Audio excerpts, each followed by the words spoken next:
بسم اللہ الرحمن الرحیم اللہم صلی علی محمد وعلی آل محمد وبارک وسلم۔ کتاب الشفعہ،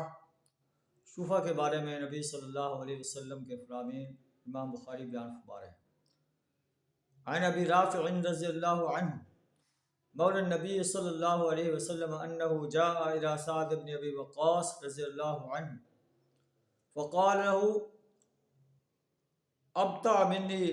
بیتی فی دارک۔ حضرت ابو رافع جو نبی صلی اللہ علیہ وسلم کے غلام تھے، وہ سعد بن ابی وقاص رضی اللہ تعالیٰ عنہ کی خدمت میں حاضر ہوئے اور ان کو کہا کہ میرے دو گھر جو آپ کے محلے میں ہیں انہیں خرید لو۔ تو حضرت سعد بن ابی وقاص رضی اللہ تعالیٰ عنہ نے کہا واللہ لا ازیدک علی 4000 منجمۃ او مقطعۃ، میں 4000 سے زیادہ جو ہے میں یہ نہیں خریدوں گا یا یہ بھی قسطوں میں ادا کروں گا۔ ابو رافع رضی اللہ عنہ نے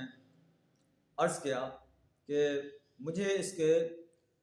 500 دینار ملتے ہیں، لیکن اگر میں نے نبی صلی اللہ علیہ وسلم سے نہ سنا ہوتا، آپ صلی اللہ علیہ وسلم نے ارشاد فرمایا الجار حق بثقبہ، کہ ہمسایہ جو ہے وہ زیادہ حقدار ہے، تو اس لیے میں آپ کو جو ہے آپ کی منہ بولی قیمت پر اسے دے رہا ہوں۔ تو یہ نبی صلی اللہ علیہ وسلم کے فرامین کا صحابہ کرام جو ہے کتنا اس پر عمل کرتے تھے، اور آج ہم ہیں کہ ہم نبی صلی اللہ علیہ وسلم کے فرامین کو کتنا فراموش کر رہے ہیں۔ اللہ سے دعا ہمیں نبی صلی اللہ علیہ وسلم کے ہر حکم پر عمل کرنے کی توفیق عطا فرمائے۔